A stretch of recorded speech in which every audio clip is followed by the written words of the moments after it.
Alright, so for this evening's exercise, me and Waffle are going to do some placement, some sit, stay, and recall training. Unfortunately, the audio was messed up, so this is going to be a voiceover of the training, so I'll try to remember everything that we're going over.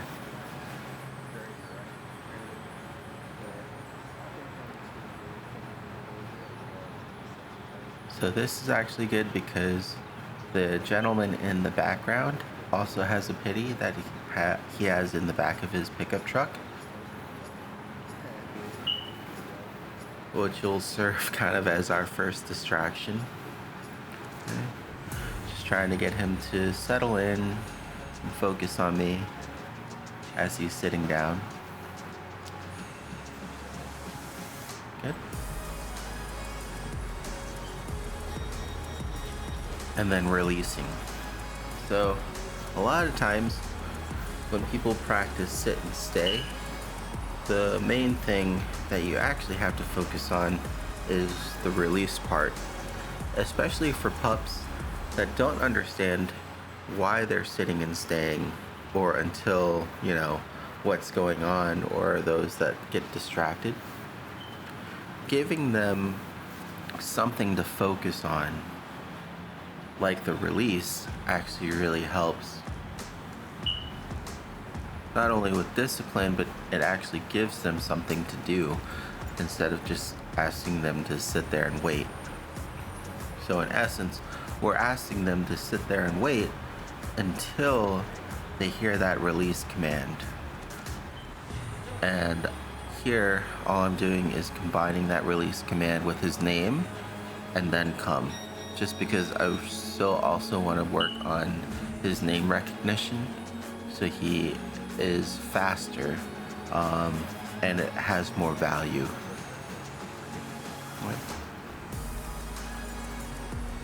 Doing a little bit of heel work here. The leash is unlocked and it's one of those freedom leashes, so he could run out if he wanted to, but he's doing a good job of following with the heel work.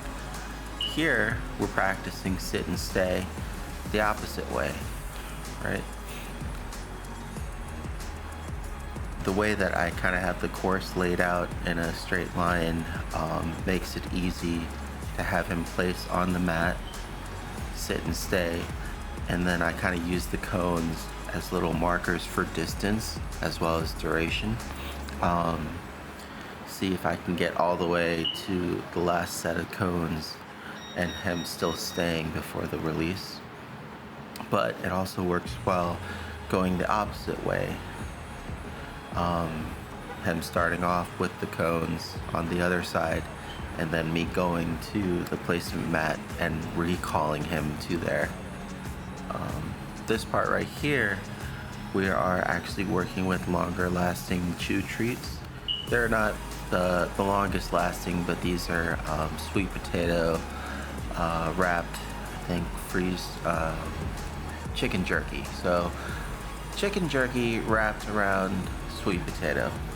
So it gives him a little bit something longer to enjoy while he's on the placement mat, as well as something of a higher value. I want to try to get him to associate with being up here and just staying still as a good thing. So giving him higher value rewards really helps, not only to increase the whole value of the situation, because he looks forward to being on there because he gets higher value treats, but as you'll see later on, we'll use that same concept with maybe bully sticks or chews, something that can last even longer for him to enjoy while he's sitting and staying in the same spot. I pretty much want to get him used to this, so that way we can get him used to the world. Trying to get him situated so that he can just sit down and relax and get used to watching the world go by, whether it's men jogging, cars coming and going, dogs coming and going, kids coming and going, whatever. The Main thing is to desensitize him a little bit to the environment and getting him used to sitting and staying and focusing on the handler. So here he's about to break, and I ask him to wait again, and then I break. Something that helps pups, especially in the beginning, is very clear hand signals. I'll put my hand up in almost like a stop sign, kind of person crossing guard, asking traffic to wait. And then I will drop my hand either with a treat or without, or I'll drop my hand to my heel position and then recall. So both the verbal recall as well as the kind of physical cue helps to let him know that now is when he should be moving towards me. So we got some parents dropping off some kids in the background, and I'm just maintaining his focus here. We go from asking and helping him to refocus to rewarding him for doing it all on his own. We pretty much want to get him into that habit of seeing things and not, overreacting or even reacting at all.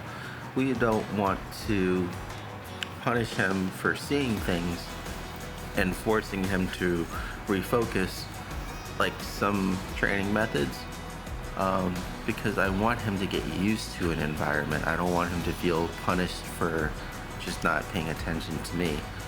I want him to feel rewarded though for redirecting back to me after he checks out the environment. So here he's obviously distracted. Good, there we go. And he's looking back at me. I can't remember if I'm prompting at this point or if he's doing it on his own, but this is what I'm talking about during this segment of the video here. All right. If I'm pointing towards my nose, it's probably because I'm asking for his focus up there. Here, I'm actually taking out some of the leash on the freedom lead, so that way it's nice and loose. You can kind of see it dragging along the floor. Trying to guide him back up as he broke early. Okay. This is when I think the kids are coming over, so he got distracted there. Did recover very well though. There you go, good.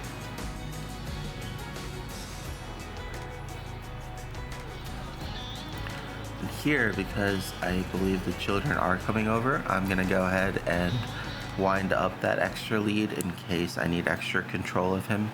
What you could also do is step on the extra leash so that way he can't run off. It's kind of the pros and cons, because a lot of times too I'll use a training lead that's maybe 15 to 30 feet. The reason why I like using a freedom leash is because I can easily and quickly gather up that extra leash if necessary. And here are the pups. Here are the pups. Here he is, interested in meeting the kids, and they're a little scared. He's doing well not barking, but because you can tell he's a little excited and moves a little too quickly, it kind of scares them away. So getting him to refocus and calm down a little bit.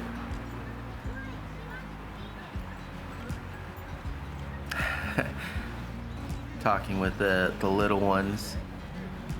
And this method works out usually much better, is when you have him sit and stay next to you and have whoever's interested approach. It's a lot easier for people that are either unsure of your pup to kind of make that space themselves, and it's more reassuring when the dog isn't moving towards them, right? So here the little ones are gathering up the courage to pet them, to pet Waffle here and see that he's not very scary. I'm just helping him out by having him focus on me so he doesn't move too quickly towards the little ones. And this is good here. That extra movement was really good. You can tell that he saw and was interested but didn't move.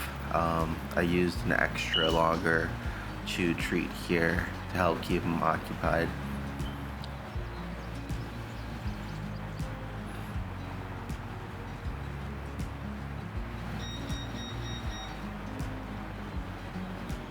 Alright, and now we're just going back to our exercise. I'm winding out some of the extra leash.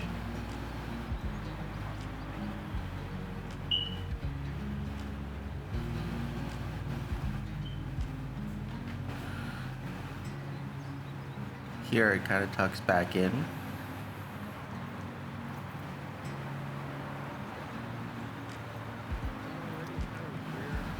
Can't remember what's distracting us. Okay, we have some neighbors coming to their car.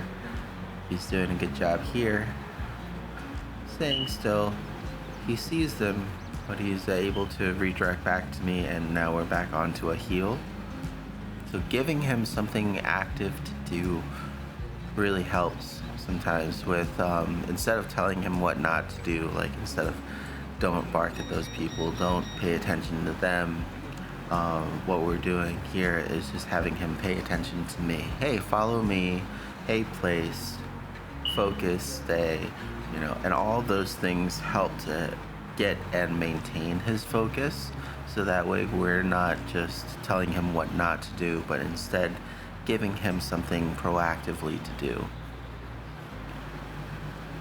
Here I'm just illustrating how you can step on the lead in case there's a moving car nearby. But he did really well just staying still. We're just practicing some more sit, stay, and release. And we'll do another video just so that way you can get the proper audio in real time. This time I released him, but he was distracted by something, and then he moved afterwards. So that's fine. It's just somebody else out there.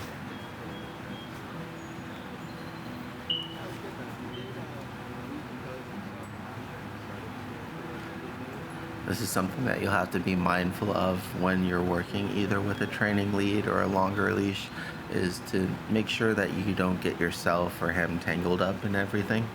Rope burns can happen if he gets, you know, suddenly something interesting and runs off to it and it's wrapped around his leg or your leg.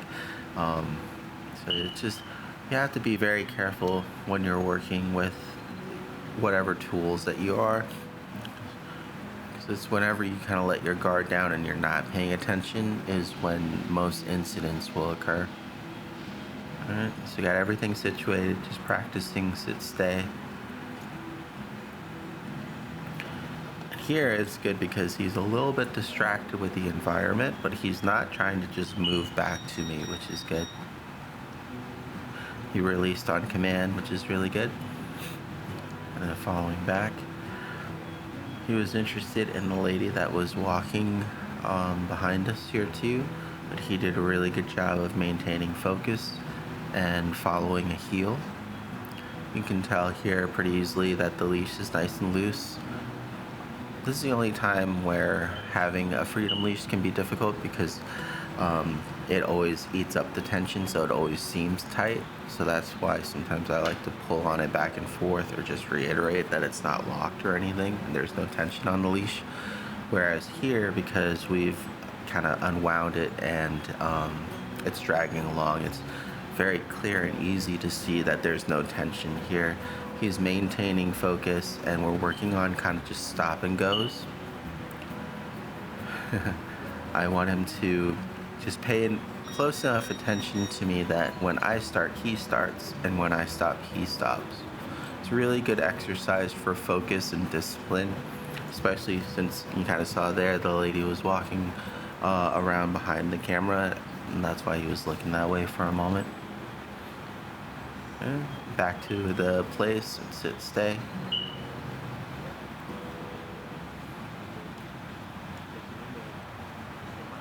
It's still pretty hot out, even though we tried to wait for later on in the evening. And this video, even though it's pretty short, we're going to be adding these exercises into his kind of daily training drills. I just wanted to kind of end it so that way I can still get some daylight out for Milo's session. And here we're just letting him say hi to mom. You can see the leash is loose, and he's doing a good job maintaining focus. Good job, big guy.